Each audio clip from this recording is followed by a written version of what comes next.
President Biden's executive order banning most undocumented immigrants from Asylum has cut encounters at the southwest border in half. In the 7 weeks since the order was enacted, border encounters are down 55%. Deportations are up to more than 65,000 individuals have been returned to more than 125 countries. This, according to a new report released by the Department of Homeland Security on Thursday. CBS News immigration and politics reporter Camilo Montoya-Galvez joins us now from Phoenix. Camilo, encounters are down. Do administration officials have any ideas about whether this trend keeps going in that direction, or do they expect a plateau at some point? Hi, John. Yes, U.S. officials tell me that they expect the number of migrants crossing into the U.S. unlawfully along the U.S.-Mexico border to plateau in recent weeks and in the foreseeable future. Right now, as you mentioned, U.S. border agents are encountering roughly 1,700 or 1,800 migrants per day. The U.S. officials tell me that they expect that number to be between 1,000 and 2,000 for the foreseeable future. And that is because they believe that the executive action that you mentioned from President Biden that disqualifies most migrants from asylum has had most of its impact already. They don't believe that the executive order will lead to another dramatic drop. But again, make no mistake, John, this is still a dramatic change and a seismic shift from just a few months ago. Back in December, during a record-breaking surge at the border, Border Patrol was encountering an average of 8,000 migrants per day.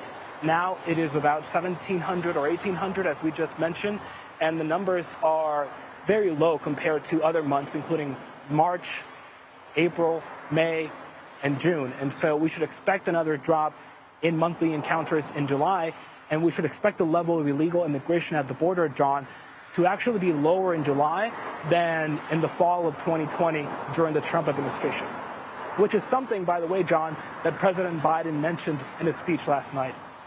And so when the president mentioned that, that was correct, at least for those two comparative time periods.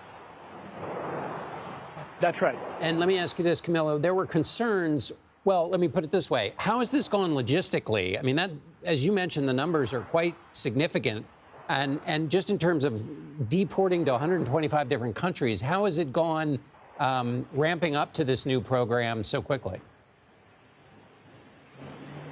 That's such a critical question because, as we have discussed previously, John, the migration flows at the border have not only increased in volume, but also in the number of countries where these people are coming from.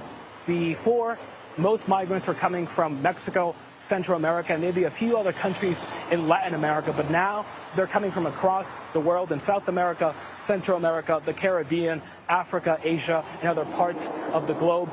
And it is much harder for the U.S., as you know, John, to deport people to Africa and Asia and some parts of Latin America, for that matter, than it is to deport them to Central America and Mexico, where the U.S. carries out regular deportations. So, to answer your question, the executive order is mainly affecting Mexicans and migrants from Central America and other countries where the U.S. conducts regular deportations. The other migrants are still banned from asylum, but some of them are still being released into the U.S. because we don't have deportation agreements with those countries, or the cadence of the flights, the deportation flights to those countries, is much more smaller in scope. But the administration is taking another step to try to reduce migration from these so-called extracontinental migrants. And one of those steps, John, is to ask countries like Ecuador and Mexico to impose visa requirements on migrants who are using their countries as effectively lily pads to then get to the U.S. border. And we have already seen Ecuador, for example, impose visa requirements on Chinese migrants. And the administration expects to see a decrease in Chinese migration to the U.S.-Mexico border after that action, John. That's really interesting. Camilo Montoya-Galvez in Arizona. Thank you so much, Camilo.